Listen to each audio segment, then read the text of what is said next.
Thank you দিদি। আশা করি আমাকে শোনা এবং দেখা যাচ্ছে।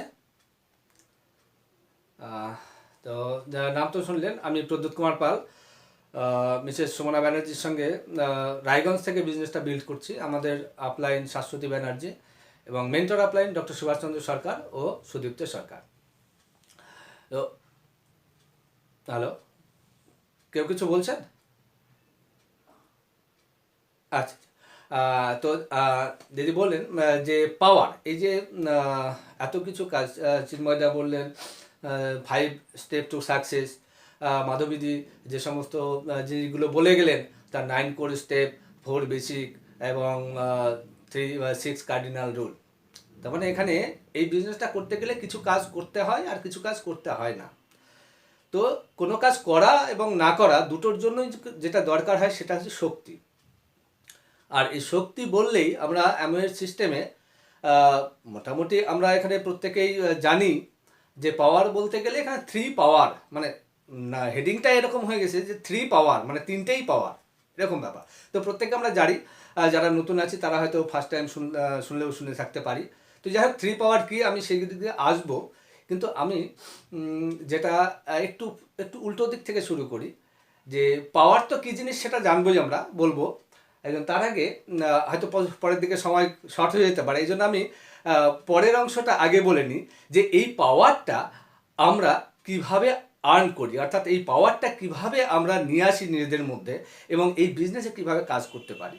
তো তার জন্য একটা টার্ম, এর আগের দিন সুমনারও টপিক ছিল যে এই 3 পাওয়ার। তো সুমনা একটা টার্ম ইউজ করেছিল, সেটা হচ্ছে থার্মোস্টেট। হ্যাঁ, থার্মোস্টেট। এই থার্মোস্টেট, এই কথাটা আমার সেনকে খুব ভালো লেগেছিল, জানি না কোনো কোনো জায়গা থেকে হয়তো পেয়েছে। তো থার্মোস্টেট ব্যাপারটা কি, আমি একটু এটা বলে নিয়ে 3 পাওয়ারে যাচ্ছি। দেখুন, থার্মোস্টেট থার্মোস্টেট ব্যাপারটা হচ্ছে এরকম যে আমাদের একটা মানসিক একটা অবস্থা, একটা আমাদের চিন্তাভাবনার একটা অবস্থা, যেটা আমরা নিজেদেরকে নিজেরা বেরিয়ার করে রাখি। হ্যাঁ, ব্যাপারটা কীরকম যে আমাদের একটা চিন্তাভাবনা থেকে যে আমরা এই পর্যন্ত কাজ করতে পারবো বা এটা পারবো, তার বেশি পারবো না, বা এর নিচে পারবো না, এর উপরে পারবো না। ব্যাপারটা কীরকম, ধরুন আমরা প্রত্যেকেই যে নিজে নিজেকে বলা হয়, আমি কাউকে ইন্ডিকেট করে বলছি না, ধরুন যদি আমাকেই বলা হয়, বা ধরুন যে আপনি কোনো একটা জায়গায় চাকরির জন্য গেলেন সাপোজ। এবার আপনি কত বেতন সেখানে এক্সপেক্ট করছেন, সেই জায়গায় দেখা যাচ্ছে আপনার যাই লেভেল হোক না কেন, আপনাকে বলা হলো মাসে 10,000 টাকা দেবো। তখন হতে পারে যে আপনি তার সঙ্গে স্যাটিসফাইড হয়ে গেলেন, বা হতে পারে আপনি স্যাটিসফাই হলেন না, বা কেন হলেন না, বেতনটা খুব কম, বা এরকম হতে পারে যে আপনার আনএক্সপেক্টেড। 3টা অবস্থা হতে পারে। এই 3টা অবস্থার মধ্যে কোন অবস্থার সঙ্গে আপনার স্যাটিসফাই হচ্ছে আর কোনটার সঙ্গে হচ্ছে না, এইটা কিন্তু ডিপেন্ড করবে চাকরিটা কি তার উপরে নয়, আপনার যে অবস্থান সেটার উপরে। অর্থাৎ মানে সুমন এখানে খুব ভালো এক্সাম্পল দিয়েছিল একটা, যে যখন আমরা কাউকে এই অ্যামওয়ে বিজনেস প্ল্যানটা দেখাই, তখন সে যতটুকু বোঝে তাতে তার মনে হয় যে অ্যামওয়ে বিজনেস মানে কিছু প্রোডাক্ট ইউজ করতে হবে, মানুষকে বলতে হবে, বিক্রি করতে হবে। এবার ধরুন যে যাকে আমরা প্ল্যানটা দেখালাম, সে ভাবছে যে তিনি সাকসেস, তিনি একটা মোটামুটিভাবে একটা সাকসেস পজিশনে দাঁড়িয়ে আছেন, বা মোটামুটিভাবে একটা সাকসেস জীবনযাপন লিড করেন। তাহলে তার কাছে কি মনে হবে, এই প্রোডাক্ট বিক্রি করা, মানুষকে বলা, এটা ছোট কাজ, এটা আমার দ্বারা হবে না। মানে তার যে থার্মোস্টেট, সে নিজেকে যে লেভেলে রেখেছে সেই লেভেলের চাইতে এই কাজটাকে তার ছোট বলে মনে হচ্ছে। মানে এই কাজটা তার থার্মোস্টেটের মধ্যে আসছে না, তাই সে রিজেক্ট করছে। আবার যখন সেই নিজেকে যে সাকসেস ভাবছে সেই ব্যক্তিকেই যখন আমরা কোনো বড় মিটিংয়ে নিয়ে যাচ্ছি, সাপোজ এফিডিতে নিয়ে যাচ্ছি, তখন সেই এফিডির বড় মঞ্চে যখন দেখা যাচ্ছে বড় বড় ডাক্তার, ইঞ্জিনিয়ার, প্রফেসর, তারাও সাকসেসফুলি এই বিজনেসটাকে বিল্ড করছে, তারাও নানা কথা বলছে, তাদের কথা শুনে সেই ব্যক্তিটি আবার ভাবছে কি, ওরে বাবা, এত বড় বড় ডাক্তার, ইঞ্জিনিয়ার, সায়েন্টিস্ট, এই প্রফেসর, তারা এই বিজনেসটা করে, তাহলে বাবা আমার দ্বারা হবে না, আমি পারবো না। মানে দেখুন, বিজনেসটা ওই এমনই গেছে, বিজনেসটা ওই প্রোডাক্ট ইউজ করা, বিক্রি করাই আছে। যখন সে ভাবছে প্রোডাক্ট ইউজ করা, বিক্রি করা, তখন ভাবছে এটা আমার থার্মোস্টেটের মধ্যে নয়, মানে এটা আমার লেভেলের নয়। আবার যখন দেখছে এটা বড় বড় লোকগুলো করে, মানে তার লেভেল থেকে হাই লেভেল, তখনও বলছে না এটা আমার লেভেল নয়, মানে সে নিজের লেভেল, এমওই বিজনেস তো এমওই বিজনেসই, তার জায়গা আছে, কিন্তু সে কিভাবে দেখছে, দেখার সঙ্গে নিজের যে একটা মাইন্ড সেট আপ, সেই মাইন্ড সেট আপের সঙ্গে তার সেটিংটা কী হচ্ছে, তার উপরে কিন্তু সে ডিসিশন নিচ্ছে যে সে পারবে কি পারবে না। ওকে, তাহলে দেখুন কিন্তু এই যে মিটিংগুলো, শান্তনাদি বললেন যে আমরা প্রত্যেককে মিটিংয়ে ইনভাইট করব, ডেফিনেটলি, কারণ এই মিটিংয়ে করতে পারে আমাদের এই থার্মোস্টেটের চেঞ্জ, যে আমাদের প্রত্যেকেরই যে একটা ধারণা থাকে যে আমরা কী কী করতে পারি আর কী কী করতে পারি না, আমাদের দ্বারা এমন বিজনেস হবে কি হবে না, এই যে থার্মোস্টেট যেটা ভুল ভ্রান্ত একটা ধারণা নিয়ে আমরা বসে থাকি, এই মিটিংয়ে আসলে, এই অ্যাসোসিয়েশনে আসলে আস্তে আস্তে আস্তে আস্তে আমাদের সেই থার্মোস্টেটের চেঞ্জ হয় এবং একটা সময় আমাদের মধ্যে সেই পাওয়ারটা আসে, না আমিও পারবো, আমার দ্বারাও এটা সম্ভব। ফেসবুকেই একটা হয়তো দেখেছিলাম, ফেসবুকে কোথাও দেখেছিলাম, সেখানে বলছে যে কোনো একটা মানুষ যদি 5টা মিনিট সময় কোনো একটা সাধু ব্যক্তির সঙ্গে কাটায়, তাহলে 5 মিনিট পরে তার মনে হবে যে এই দেহটা নশ্বর দেহ, এই পার্থিব জিনিসপত্র টাকা পয়সা এগুলো তুচ্ছ মাত্র, আলটিমেট সত্য হচ্ছে সেই ঈশ্বর। মানে আধ্যাত্মিকতার চিন্তা ভাবনা তার আসছে, মানে তার থার্মোস্টেটের একটা চেঞ্জ হচ্ছে।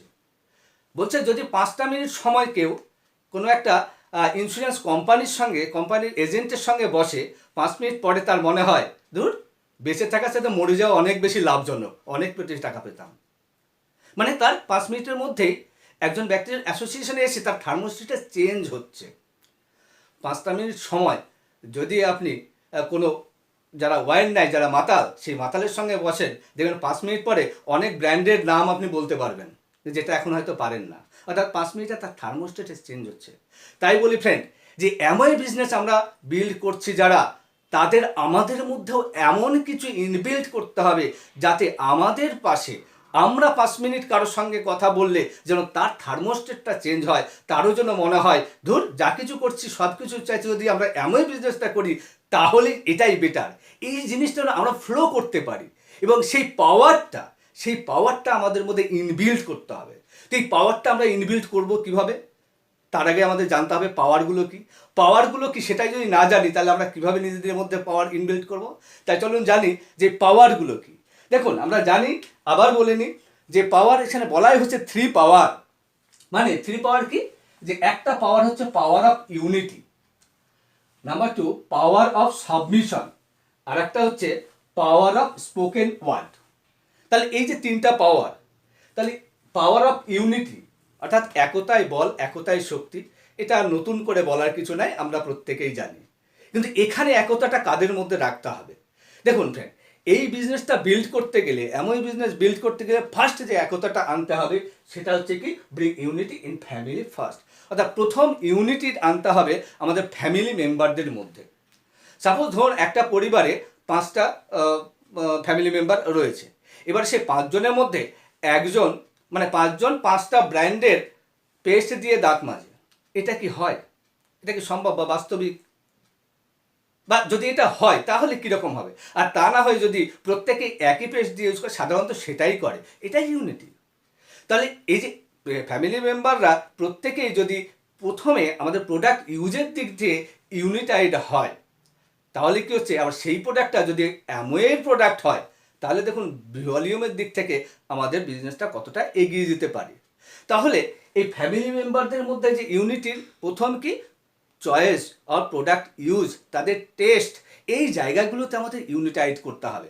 আর এই জন্য লিড করবে কে? অবশ্যই ফ্যামিলি লিডার যিনি আছেন তিনি, সে লিড করবেন। এবার দেখুন ফ্যামিলি, কেন এই ফ্যামিলি মেম্বারদের মধ্যে ফার্স্ট ইউনিটি আনতে হবে?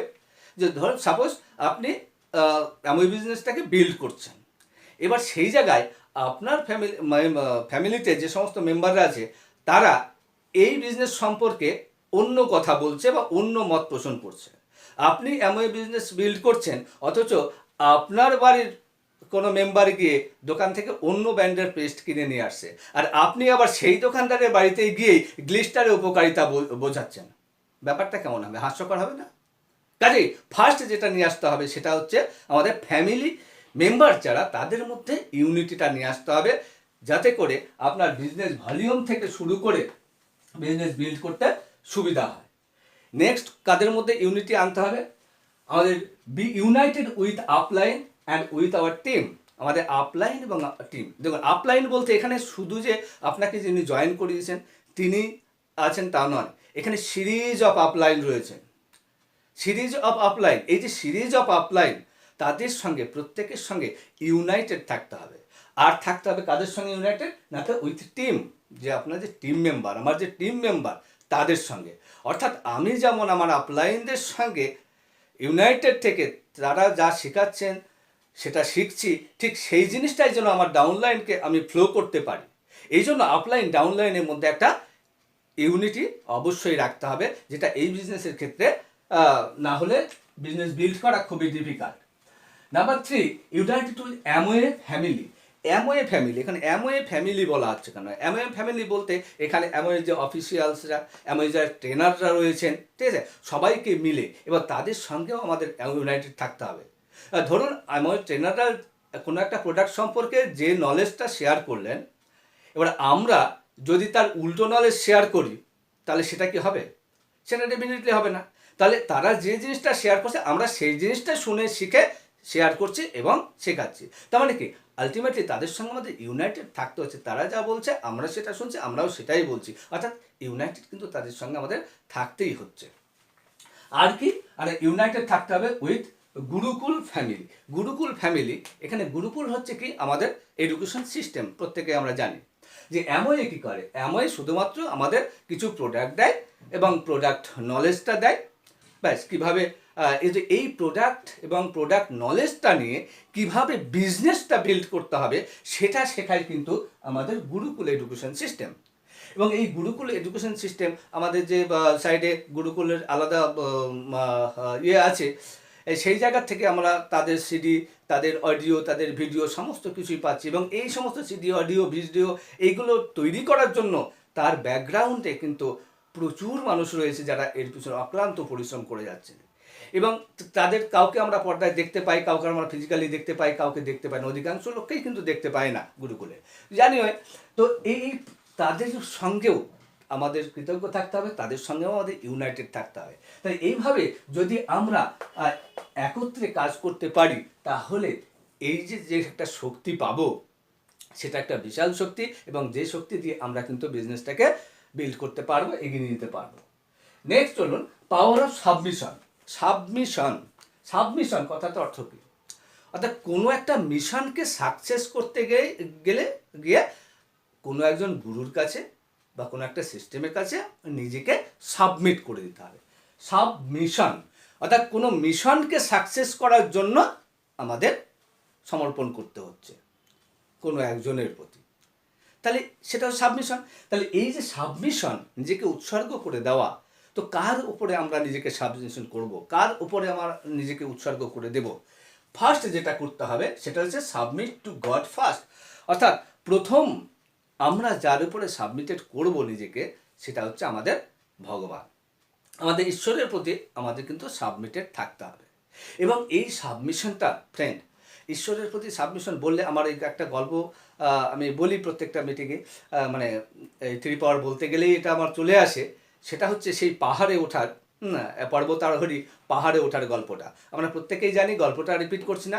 পাহাড় থেকে নেমে আসার সময় সেই যখন তুষার ঝড়ের মধ্যে পড়ে সেই পর্বতারোহী যখন বলছেন, হে ভগবান তুমি আমাকে বাঁচাও, হে ভগবান তুমি আমাকে বাঁচাও, আমি তোমার এত পুজো করি, এত ইয়ে করি, তখন ভগবান দৈববাণী করে বলছে যে তোর কোমরে একটা কুঠার আছে না, ছুরি আছে না। এখন ও ভাবছে যে ভগবান ছুরির কথা যখন বলছে নিশ্চয়ই কিছু একটা ভালো বলবে, ও ছুরিটা সঙ্গে সঙ্গে বের করেছে। এবার ভগবান বলছে সেই ছুরিটা দিয়ে তোর কোমরের দড়িটা কেটে ফেল। এইবার কিন্তু ও থেমে গেল, ও কিন্তু কাটলো না। কেন কাটলো না? যে সর্বনাশ, আমি যদি এখন কোমরের দড়িটা ছুঁড়ে ফেলি এই তুষার ঝড় এর মধ্যে কোথায় গিয়ে পড়বো, আমি তো আর বাঁচবো না। ও কিন্তু কাটেনি, তবুও ভগবানকে ডেকে যাচ্ছে, ভগবান আমাকে বাঁচাও। ভগবান আবার দৈববাণী করে বলছে তোর হাতের ছুরিটা দিয়ে কোমরের দড়িটা কেটে ফেল। সে কিন্তু কাটছে না, কাটেনি।